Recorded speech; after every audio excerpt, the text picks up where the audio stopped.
Bueno, espero que bien. Acá armando el motorcito Morini, llegamos a la parte de lo que vendría a ser la caja, la patada y demás. Si la cámara me acompaña, quería que vean este detalle. Este vendría a ser lo que se conoce como engranaje primario.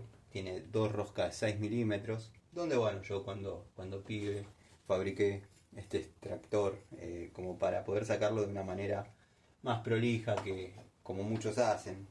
Roscan tornillos que terminan haciendo fuerza sobre esta parte del block y cuanto menos lo marcan, por no decir que lo rajan, porque eh, la interferencia del cono en este motor Morini, el engranaje primario tiene un anclaje cónico.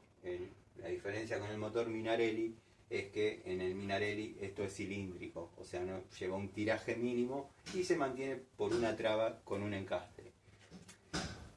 ¿Por qué tenemos esa diferencia de cosas? Porque bueno, en el motor Minarelli el giro es hacia atrás, necesitando tener un engranaje secundario en el medio para que, bueno, cuando esto gira hacia adelante, el engranaje gira hacia atrás y el piñón obviamente gira hacia adelante.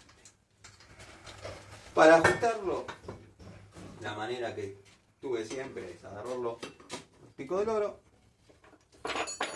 llave 17 que se hace solidaria y ahí lo ajustamos. Cuando el cono tiene interferencia, queda clavado. Traten de ver ese tema, el tema de los conos, porque puede que terminen de armar todo el embrague y demás, aceleren y quede patinando. Ten sin tracción. Muy probablemente esté patinando el cono macho dentro del cono hembra y no van a ir a ningún lado. Sigan viendo.